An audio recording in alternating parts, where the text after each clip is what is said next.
Hello दोस्तों, मैं सुदेश्वर यादव पर्दाफाश में आपका स्वागत करता हूँ।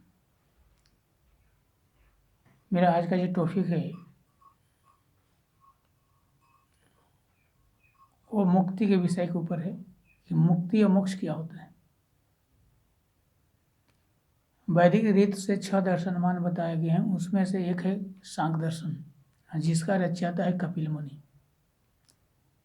उन्होंने पहला ही सूत्र की व्याख्या करते हुए कहा है कि मनुष्य जीवन का लक्ष्य क्या है, हमारा उद्देश्य क्या है, हमें बार बार क्यों जन्म लेना पड़ता है। इसलिए उन्होंने पहला सूत्र दिया है कि त्रिविधा दुखात्यंत निवृत्तिरत्यंत पुरुषार्थ। अर्थात संसार में 3 प्रकार का दुख है, आध्यात्मिक, आदि भौतिक, आदि दैविक। इन तीनों दुखों से संसार का कोई भी प्राणी, चाहे गरीब हो या अरबपति, नहीं बच सकता, उसको भोगना ही पड़ता है। और इन तीनों दुखों से छूटना ही मनुष्य मात्र का लक्ष्य उद्देश्य है, अर्थात मुक्ति। आध्यात्मिक दुख जो शरीर से पैदा होता है, ज्वर हो, सर्दी जुकाम, एड्स, कैंसर, टीबी वगैरह, जो भी शारीरिक जो रोग है, वेदना है, वो आध्यात्मिक दुख है। आदि भौतिक जो दूसरे प्राणियों से होता है, सर्प से होता है, बिच्छू से होता है, कीड़ा मकोड़ा काटने से होता है, जंगली जानवरों के अटैक से होता है, वो आदि भौतिक दुख है। और आदि दैविक दुख जो प्राकृतिक प्रकोप है, भूकंप, महामारी, अतिवृष्टि, अनावृष्टि वगैरह जो भी हो, वो आदि दैविक दुख है। इन तीनों दुखों से संसार का कोई भी प्राणी नहीं बच सकता, उसे भोगना ही पड़ता है। और इन तीनों दुखों से अगर छुटकारा चाहते हैं तो आपको मुक्ति या मोक्ष प्राप्त करना पड़ेगा, ईश्वर को शरण और सानिध्य में जाना पड़ेगा।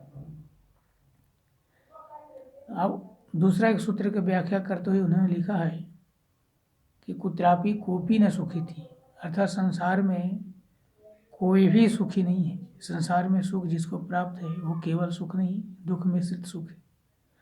ऐसा संसार में कोई भी धनी आदमी नहीं है जिसको शारीरिक रोग न हो, जिसको महामारी का सामना नहीं करना पड़ता हो। इसलिए केवल सुख और आनंद चाहिए तो ईश्वर को शरण में जाना पड़ेगा, मोक्ष को प्राप्त करना पड़ेगा।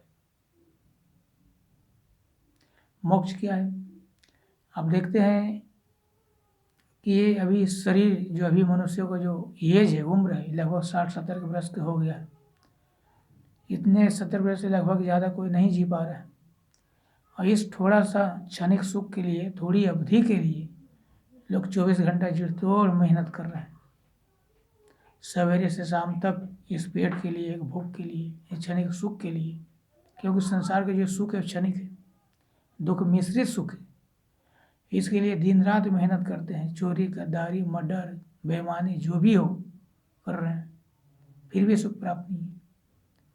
तो मुक्ति की जो अवधि है वो अनंत काल तक का है।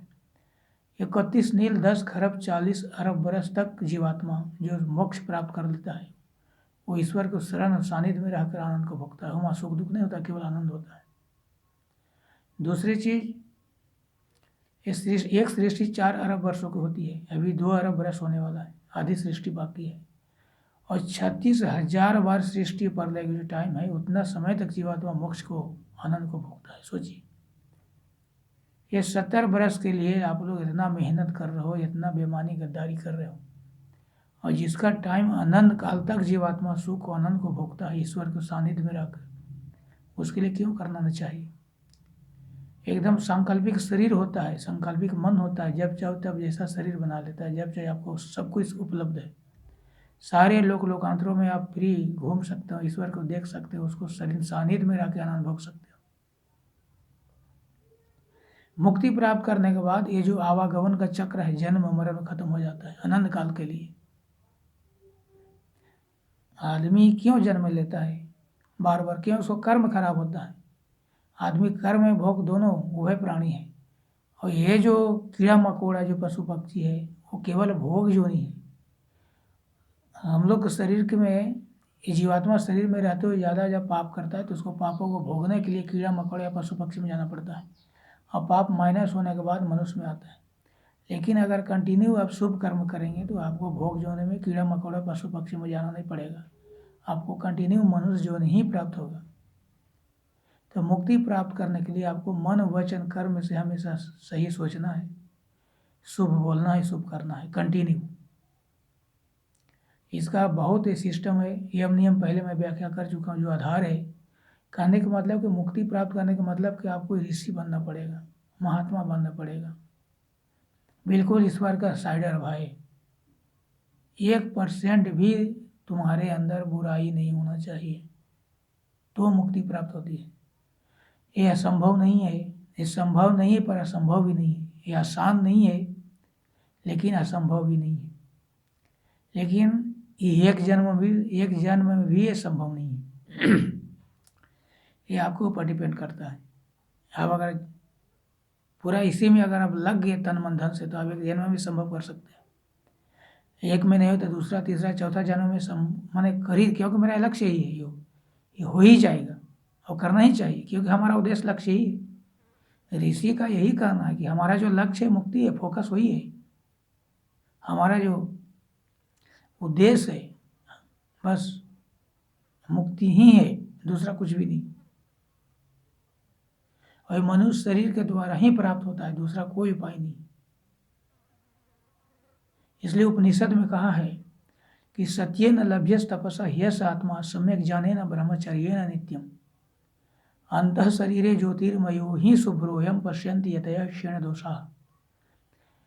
सत्येन लभ्यस तपसा यह आत्मा, यह आत्मा, ये ईश्वर कैसे प्राप्त होता है? सत्येन, सत से और तप से। तप किया है, तप के मतलब आप देखेंगे कि कोई एक पैर पर खड़ा है, कोई धूप में खड़ा है, कोई बर्फ में खड़ा है, कोई नंगा खड़ा है। ये सब तप नहीं है, ये सब पागलपन है, शरीर को दुख दे रहे हैं। तप के मतलब है मन वचन कर्म से बिल्कुल सत से डिगना नहीं। तो लाखों करोड़ों अरबों के प्रलोभन है कि आप कत्ल करो, झूठ बोलो, चोरी करो, नहीं करना है।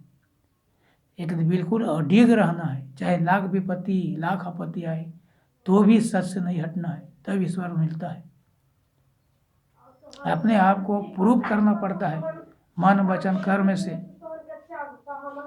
तो ही ये संभव होता है कि हम ईश्वर को प्राप्त कर सकते हैं, दूसरा कोई उपाय नहीं। तो सत्येन लभ्यस तपसा ह्यस आत्मा सम्यक ज्ञानेन ब्रह्मचर्य नित्यम। सम्यक ज्ञान, मन वचन कर्म से शुद्ध ज्ञान, कर्म, उपासना, अशुद्ध नहीं, शुद्ध। तो सम्यक ज्ञानेन ब्रह्मचर्य नित्यम, नित्य ब्रह्मचर्य, नित्य सम्यक ज्ञान तो ही संभव है। अंतः शरीरे ज्योतिर्मय ही शुभ्र, तब जाके यतया यम पश्यन्ति यतया क्षीण दोषा।